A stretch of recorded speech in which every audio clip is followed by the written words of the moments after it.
আমরা আল্লাহর বরকতময় নাম দিয়ে শুরু করছি। আমরা তার প্রশংসা করি এবং তাকে সেইভাবে মহিমান্বিত করি যেভাবে তিনি প্রশংসা ও মহিমা পাওয়ার যোগ্য। আর আমরা তার সকল সম্মানিত রাসূলদের উপর শান্তি ও বরকতের জন্য দোয়া করি। তাদের সর্বশেষ জন বরকতময়ী নবী মুহাম্মদ সাল্লাল্লাহু আলাইহি ওয়াসাল্লাম সহ। আমরা আপনাদেরকে রজব মাসের 21তম দিনে আমার নিজ জন্মভূমি ক্যারিবীয় দ্বীপপুঞ্জ ত্রিনিদাদ অবস্থিত আমার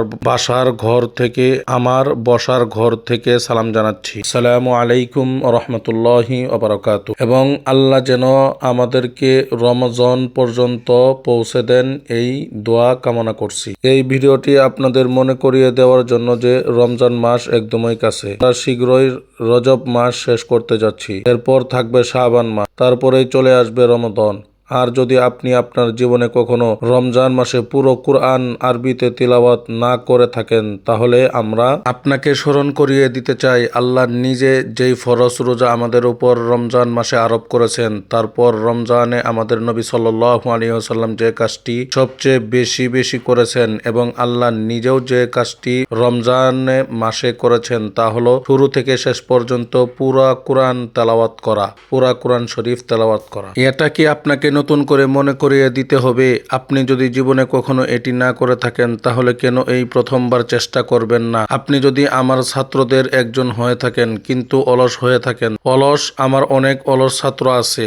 হায় আল্লাহ, সারা পৃথিবী জুড়ে আমার এত অলস ছাত্র রয়েছে যারা মাথা নাড়িয়ে বলে হা হা হা, আমাদের প্রতি মাসে পুরো কোরআন তেলাওয়াত করা উচিত, কিন্তু তারা কখনো করে না। আমি কি করব, আমি তাদেরকে প্রতি মাসে সমস্ত কোরআন তেলাওয়াত করাতে পারি না। তবে এমন কিছু মানুষ আছে যারা এটি করেছে, আর আমি তাদেরকে নিয়ে গর্বিত।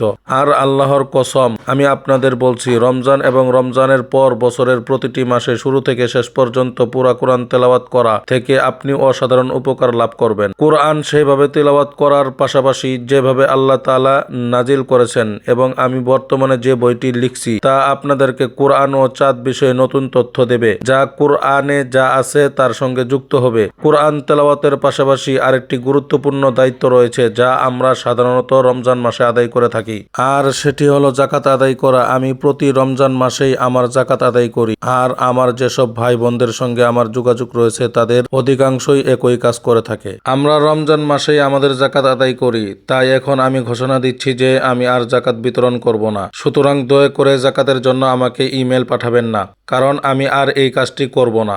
এর কারণ হলো আমি যাকাতের জন্য অনেক সন্দেহজনক আবেদন পাচ্ছি। এটা খুব বেশি পরিমাণে ঘটছে এবং আমার টিম আমাকে এ বিষয়ে সতর্ক করছে। তাই আমি সিদ্ধান্ত নিয়েছি যে আমি আর যাকাত বিতরণ করব না। তবে এমন অনেক মানুষ রয়েছে যাদের অনেককে আমি ব্যক্তিগতভাবে চিনি, আর অনেকের সঙ্গে আমার বহু বছরের দীর্ঘ সম্পর্ক রয়েছে, যাদের জন্য আমি এতদিন যাকাত সংগ্রহ করেছি এবং যাকাত দিয়ে আসছি।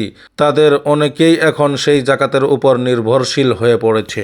বিশেষ করে তারা ভয় পাচ্ছে, শায়েখ আপনি যদি মারা যান তাহলে আমাদের কি অবস্থা হবে? শায়েখ আপনি যদি মারা যান তাহলে আমাদের কি অবস্থা হবে? এ কথাগুলো বলে তারা ভেঙে পড়ছেন। কে আমাদের যাকাত দেবে? আমরা কিভাবে বেঁচে থাকব? আর তাদের মাসিক খরচ চালানোর জন্য এই যাকাতের উপর নির্ভর করে। তাই এটি আপনাদের প্রতি একটি আবেদন। আপনি চাইলে করতে পারেন, বাধ্যতামূলক নয়। কিন্তু যদি আপনি চান তাহলে রমজানে আপনার যাকাত আমাকে পাঠাতে পারেন। রমজান শুরু হতে এখনো 5 সপ্তাহ বাকি আছে, আর এর মধ্যে আমার কাছে যাকাতের অনুরোধ আসছে, কিন্তু আমার কাছে প্রয়োজনীয় যাকাত নেই। রমজান শুরু হওয়ার আগ পর্যন্ত আমার অন্তত আরো $1000 যাকাত প্রয়োজন। আমি জানি না এটা কোন থেকে আসবে, কিন্তু আল্লাহ বড় দয়ালু। আমি সবসময় চেষ্টা করি এই নারীদের সাহায্য করতে, বিশেষ করে সেই নারীদের যারা অসহায় এবং যাদের সন্তান রয়েছে।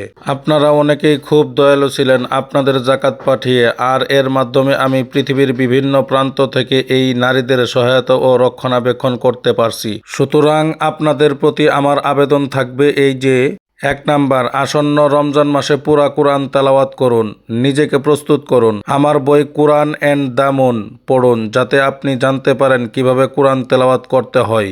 2 নাম্বার, আপনার যাকাত পাঠান। স্ক্রিনের নিচে আপনি আমার ইমেল ঠিকানা পাবেন। যাকাত সরাসরি আমাকে পাঠাবেন না, পাঠাবেন না। আগে আমাকে একটি ইমেল পাঠান। আপনি পৃথিবীর যেখানেই থাকুন না কেন, আমি তখন আপনাকে বলবো আমার এই ছাত্রের কাছে পাঠান, অথবা আমার ওই ছাত্রের কাছে পাঠান যেখান থেকে আপনার জন্য সবচেয়ে কাছাকাছি হয়।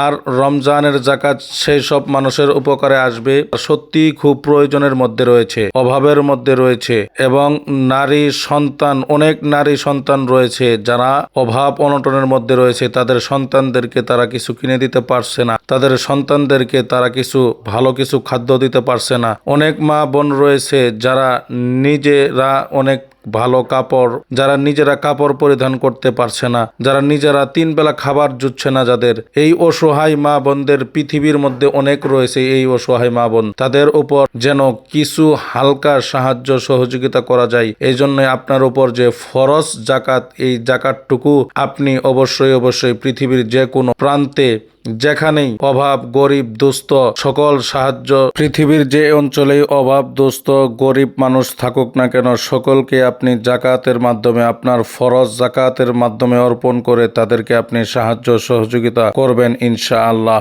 সামনের রমজান আসতেছে, এই রমজানে এই সুযোগটা আপনারা সকলেই লুফে নেবেন। সাবস্ক্রাইব করে যান প্লিজ।